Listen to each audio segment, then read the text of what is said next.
Hello everyone, welcome to all. स्वागत है आप सबका हमारे इस वीडियो सेशन में। तो C S I R NET के एग्ज़ाम काफ़ी नज़दीक है। तो आज हम लोग लाइफ साइंस में एक इम्पॉर्टेंट यूनिट है हमारा इकोलॉजी। उसके जो प्रीवियस एग्जाम के क्वेश्चंस है, उसके कुछ इम्पॉर्टेंट क्वेश्चन जो हमेशा ही रिपीट होते हैं, उनको डिस्कस करेंगे। ठीक है।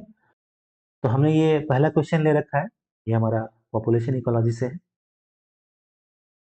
हम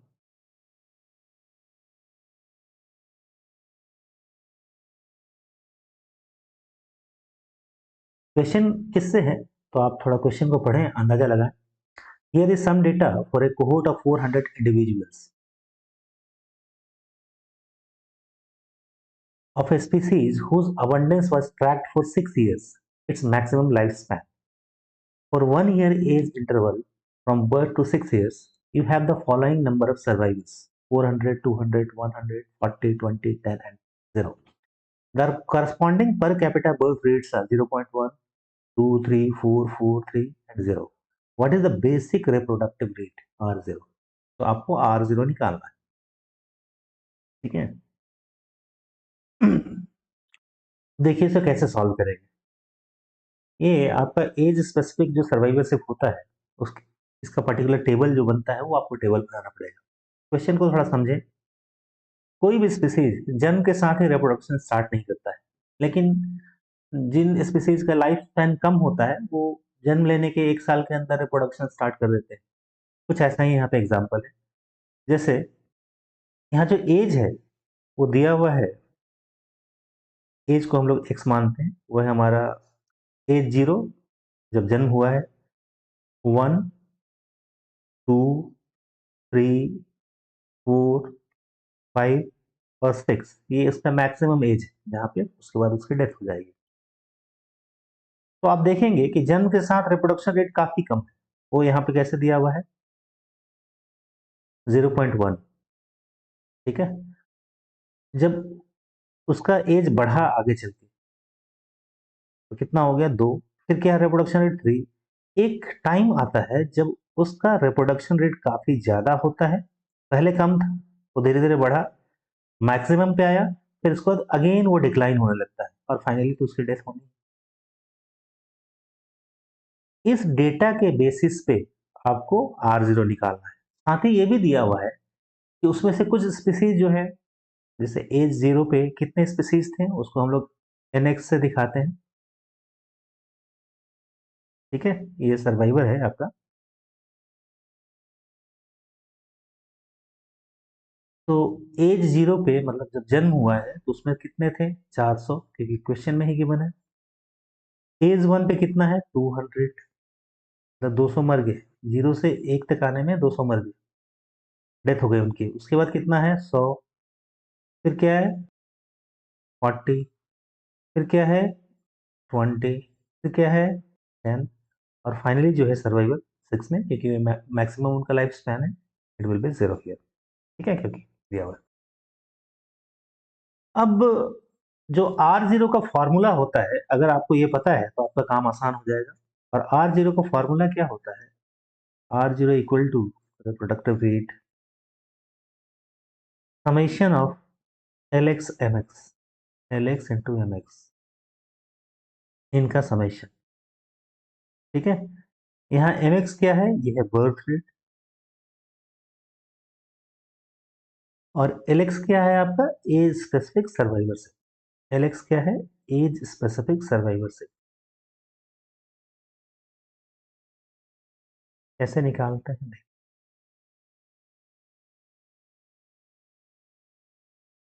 ठीक है। इस टेबल में अगर आपको LX निकालना है तो LX निकालने के लिए आपको ये फॉर्मूला यूज करना पड़ेगा। LX equal to NX upon N0। N0 आपका इनिशियल पॉपुलेशन होता है। N0 क्या है आपका, इनिशियल पॉपुलेशन। ठीक है। इनिशियल पॉपुलेशन कितना था आपका N0, 400, क्योंकि वहीं से हम लोग स्टार्ट किए। ठीक है। LX कैसे निकलेगा, NX अपॉन N0। तो यहाँ पे जो है NX की वैल्यू क्या है, 400। N0 तो आपका चेंज होगा नहीं, तो पहले बार में ये वैल्यू आ जाएगी 1। इसी तरह आप आगे भी वैल्यू निकालेंगे, ये आ जाएगा 200 अपॉन 400। ये वैल्यू आ जाएगी 1/2 मतलब 0.5। ये वैल्यू आ जाएगी 100/400, 1/4 इसका मतलब है 1/4, ये तो कट जाएगा 0.25। ये वैल्यू आ जाएगी 40/400, 40/400। तो ये वैल्यू कितनी आ जाएगी आप चेक करें। ये आ जाएगा 00, ये आ जाएगा 0.1। ये वैल्यू आ जाएगी 20/400। ठीक है, तो ये कट जाएगा, ये आ जाएगा आपका 0.05। ठीक है, ये है 10/400, ये आ जाएगा 0.025। ठीक है, और फाइनली ये जीरो, जीरो को किसी भी संख्या से डिवाइड करें तो क्या आता है, जीरो ही आता है। तो ये हमने LX/NX निकाल लिया। ठीक है, अब यहाँ क्या दिया हुआ है, LX को MX के साथ आप मल्टीप्लाई करेंगे। MX क्या है आपका, birth rate. Birth rate given है, पहला क्या है 0.1, 0.1, फिर क्या है आपका 2, फिर क्या है आपका 3, फिर क्या है आपका 4, अगेन 4। देखिए ये मैक्सिमम बर्थ रेट है एक टाइम पे। फिर क्या है 3, फिर डिक्लाइन होने लगा और फाइनली वो जीरो हो गया। तो जब आप LX इंटू MX करेंगे तो क्या आएगा, इसको मल्टीप्लाई करिए। अगर टाइम लगे तो कैलकुलेटर यूज कर लीजिएगा, आपके एग्जाम में तो अलाउ होता है। यहाँ पे आपको बताना है LX इंटू MX। ठीक है ना, तो ये आ जाएगा 1 × 0.1 = 0.1। ये आ जाएगा 0.5 × 2.0, ये आ जाएगा आपका 1। ये आ जाएगा 0.25 इंटू 3, है ना। तो ये आ जाएगा आपका 0.75। ये आ जाएगा 0.1 इंटू 4, तो ये आ जाएगा 0.4। ये आपका 0.05 इंटू 4, तो ये आ जाएगा आपका 5 के 20। है ना, फिर ये आपका 0.025। कैलकुलेशन में गलती मत करिएगा, अदरवाइज फिर गड़बड़ हो जाएगा। 0.075, और ये आ जाएगा आपका, जीरो से मल्टीप्लाई है तो जीरो ही हो जाएगा। अब आपका काम क्या रह गया, समेशन करना, मतलब इनको सबको ऐड करना। तो जब आप ऐड करेंगे तो आएगा R0 = 0.1 plus 1 plus 0.75 plus 0.4 plus 0.20 plus 0.075 plus 0। ठीक है, इसको ऐड करिए। ऐड करेंगे तो ये आ रहा है करीब करीब 2.525। ठीक है, कोई ऑप्शन है आपका, इट इज ऑप्शन नंबर 1। ठीक है, और आपके 4 मार्क्स आ गए। तो देखिए कितना आसान क्वेश्चन है, बट आसान कब होता है, अगर आपको कंसेप्ट पता है, क्या करना है पता है तब। ठीक है, तो ये पॉपुलेशन इकोलॉजी का एक बहुत इंपॉर्टेंट क्वेश्चन है जो बार बार रिपीट होता रहता है। नाउ जो अगला क्वेश्चन है, ये दिया हुआ है आपका ग्रोथ रेट से। आपने पढ़ा होगा कि स्पीसीज, आर स्पीसीज, जो हमारा लॉजिस्टिक ग्रोथ क्या होता है, एक्सपोनेंशियल ग्रोथ क्या होता है, ये क्वेश्चन वहीं से। क्वेश्चन में क्या लिखा रहा है, population of two species A and B follow logistic growth. Logistic growth मतलब ये कैरिंग कैपेसिटी पे डिपेंड होता है। ठीक है, फिर क्या बोला जा रहा है, the parameter values for the logistic growth equation are given in the table below. ये दिया हुआ है, इंट्रिंसिक ग्रोथ रेट दिया हुआ है, कैरिंग कैपेसिटी दिया हुआ है। Select the option that correctly gives the population growth rate at n = 100। ये पॉपुलेशन है फॉर बोथ द स्पीसीज। तो पहला तो आपको ग्रोथ रेट का फॉर्मूला पता होना चाहिए लॉजिस्टिक में, that is dn/dt equal to Rn k minus n on k। ये फॉर्मूला है। आर क्या है? ग्रोथ रेट है, यहाँ गिवन है। आर कितना गिवन है? 2.5 एक स्पीसीज के लिए, ए के लिए। बी के लिए कितना गिवन है? 0.8। के है कैरिंग कैपेसिटी। अगर पहले की बात करें तो पहले वाले के लिए 500, दूसरे वाले के लिए 1000। एन क्या है? पॉपुलेशन। एन दोनों ही केसेस में 100। ठीक है। Now put the values for this and हम लोग जो है इसको आंसर मिल जाएगा। सॉल्व करते हैं। स्पीसीज ए के लिए हम सॉल्व करते हैं। ठीक है। dn/dt। आर की वैल्यू स्पीसीज ए के लिए 2.5, एन की वैल्यू 100। ठीक है, 2.5 है इंटू 100। के की वैल्यू कितनी कैरिंग कैपेसिटी पहले के लिए? 500। ठीक है, ये 500 माइनस एन की वैल्यू 100 अपॉन 500। अब इसे आप सॉल्व करिए, कितना आता है? 2.5 इंटू 100 कितना आ जाएगा? 2 जीरो इधर, मतलब आ जाएगा आपका 250 इंटू ये 400 बटे 500। ये 2 जीरो हटा दिए, 2 जीरो हटा दिए, 5 से 25, 50 इंटू 4 मतलब 200। ठीक है, तो पहले के लिए आ गया 200। देखिए, अगर एग्जाम में ऐसा ऑप्शन दिया हुआ है तो आपको बहादुरी नहीं दिखाना है, वहाँ समय भी बचाना है। आपके पास यूनिक ऑप्शन है, दिस इज ए का 200। इसका मतलब आंसर तो यही होगा। ठीक है, तो एग्जाम में आप फर्दर स्पीसीज बी के लिए चेक नहीं करेंगे। ठीक है, अगर ऑप्शन यहाँ मैच कर देता, किसी का मान लीजिए 200 दिया रहता, तब आप स्पीसीज बी का चेक करते। ठीक है, तो आपका आंसर हो गया यहाँ ऑप्शन नंबर 2। लेकिन यहाँ क्योंकि हम लोग यहाँ प्रैक्टिस कर, बी का भी चेक कर लेते हैं। तो बी का dn/dt क्या हो जाएगा? ग्रोथ रेट दिया हुआ है 0.8, पॉपुलेशन है 100, कैरिंग कैपेसिटी है 1000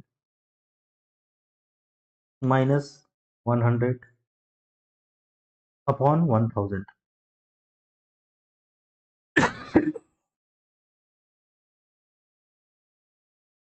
अब इसे सॉल्व करेंगे तो क्या आएगा सॉल्व करने पे?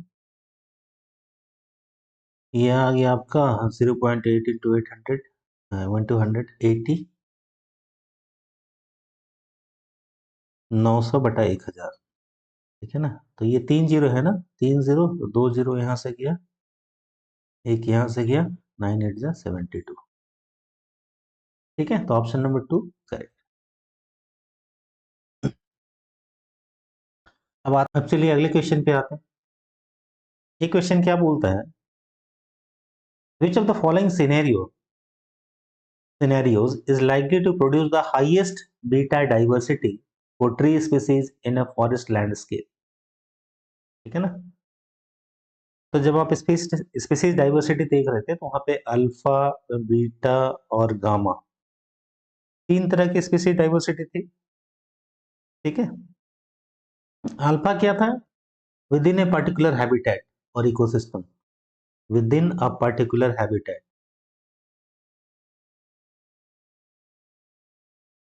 Particular habitat. बीटा क्या था? बीटा आप जिसके दूसरे के साथ जब कंपेयर कर रहे थे तब आपको मिल रहा था beta, species diversity among habitats, diversity among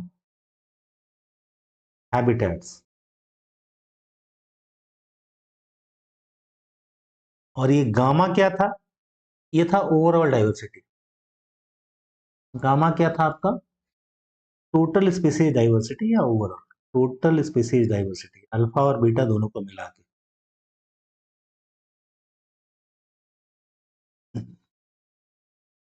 question में क्या पूछ रहा है? Which of the following scenario is likely to produce the highest beta diversity for tree species in a forested landscape? कैसे सॉल्व करेंगे? तो आपको डेफिनेशन पता होना चाहिए।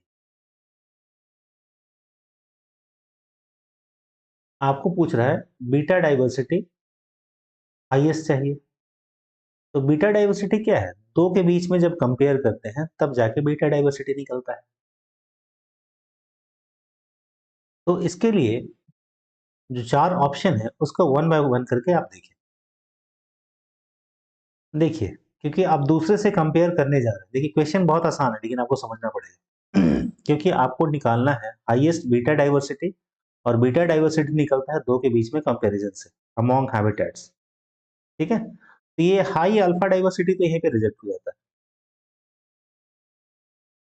हाई अल्फा डाइवर्सिटी यहीं पे रिजेक्ट हो जाता है क्योंकि ये तो विद इन हैबिटेट है। रह गया ये दो ऑप्शन, इसमें कंपेयर की हाई गामा डाइवर्सिटी होना ही चाहिए, गामा डाइवर्सिटी जितना ज्यादा है उतना अच्छा। Strong dispersal limitation, weak dispersal limitation. तो अगर डिस्पर्सल लिमिटेशन स्ट्रांग होगा तो इसका मतलब जो हैबिटेट होंगे उनका पर्टिकुलर एरिया होगा, मिक्सअप नहीं होंगे। जो सीड्स वगैरह आप फैल रहे होंगे, प्लांट्स की बात करें तो यहाँ पे एक ही टाइप के पेड़ आपको मिलेंगे। अगर स्ट्रॉन्ग डिस्पर्सल लिमिटेशन है तो यहाँ पे दूसरे टाइप के पेड़ मिलेंगे। ठीक है, तब कंपैरिजन में आपको ज्यादा आसान रहेगा और ये बीटा डाइवर्सिटी का केस बनेगा। लेकिन अगर वीक डिस्पर्सल मैकेनिज्म है तो कुछ प्लांट यहाँ के यहाँ भी आपको मिलेंगे, कुछ यहाँ के यहाँ भी मिलेंगे, तब फिर वो बीटा डाइवर्सिटी में कंपैरिजन वाला काम नहीं करेगा। तो आपका क्या बनता है यहाँ पे, स्ट्रॉन्ग डिस्पर्सल लिमिटेशन। तो आपका आंसर तो बस ये बन गया, ऑप्शन नंबर 1 इज करेक्ट। और फिर हाई हैबिटेट हेट्रोजेनिटी, इसका मतलब है हाई हैबिटेट हेट्रोजेनिटी का मतलब है different species to adapt to different location. अलग अलग स्पीसीज जो है अलग अलग लोकेशन में अडेप्ट करते हैं, तो ये आपका हेट्रोजेनिटी। तो ये क्वेश्चन काफी आसान था, अगर आपको अल्फा बीटा और गामा तीनों के बारे में पता है तो आप आसानी से इसे सॉल्व कर सकते हैं। So option number 1 is correct. ठीक है, अब चलिए अगला क्वेश्चन आते हैं। अब देखिए ये जो क्वेश्चन है ना, ये 4 नंबर के लिए है और ये इतना आसान क्वेश्चन है, इसलिए आपको थोड़ा सा बेसिक लेवल का जो मैथमेटिक्स है उसको आपको जानना चाहिए। आपको मीन मीडियन और मोड निकालना बोला है।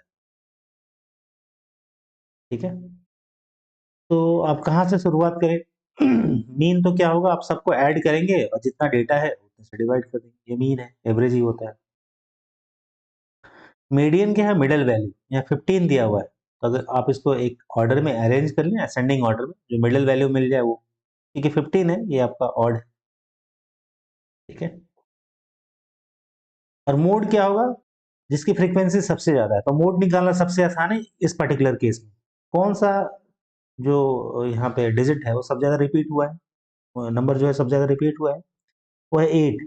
8 3 बार आया है, 9 2 बार ही आया है, 11 2 बार ही है, 8 सबसे ज्यादा बार आया है, इसका मतलब मोड होगा आपका 8।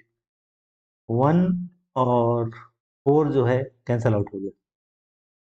ठीक है, अब मीडियन निकालते हैं, मीडियन बीच की वैल्यू, और ये ऑलरेडी अरेंज है तो आपका काम भी आसान है। तो 1 2 3 4 5 6 7 7 और इधर भी 7, बीच में वैल्यू क्या है 9, तो 9 हो गया हमारा ये। ठीक है, 9 और 8, लेकिन बाई चांस 2 और 3 दोनों में ही 9 और 8 है। ठीक है, तो फिर यहाँ आपको मीन निकालना पड़ेगा, सबको ऐड करिए और डिवाइड करिए। चलिए कैलकुलेटर से कर लीजिए, 6 5 11 7 18 18 7 25 9, अगर ऐड करते हैं तो ये आएगा आपका टोटल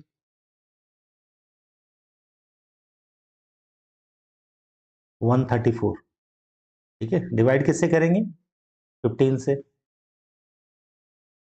वैल्यू क्या आएगी 8.9 करीब करीब।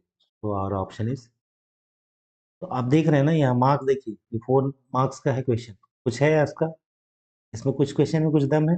मीन मीडियन मोड निकालना कितना आसान है, इसलिए आप इस क्वेश्चन को मिस नहीं कर सकते। ठीक है तो ये जितने क्वेश्चन है आप इसको एक बार रिवाइज कर लें, बहुत इंपॉर्टेंट है आपके एग्जाम के पर्पज से। और अगर आप फर्दर दिसंबर के लिए तैयारी कर रहे हो या फिर जून 2027 के लिए, तो हमारे जो बैचेस हैं CSAR के, वो स्टार्ट होने वाले हैं, कुछ स्टार्ट भी हो चुके हैं। आप ज्वाइन कर सकते हैं, हमारे इस वीडियो को लाइक कर लें, चैनल को सब्सक्राइब कर लें और इसे अपने ग्रुप फ्रेंड सर्कल में शेयर भी कर दें सो दैट अदर को भी इसका बेनिफिट मिलता है। Thanks for watching this video. Thank you.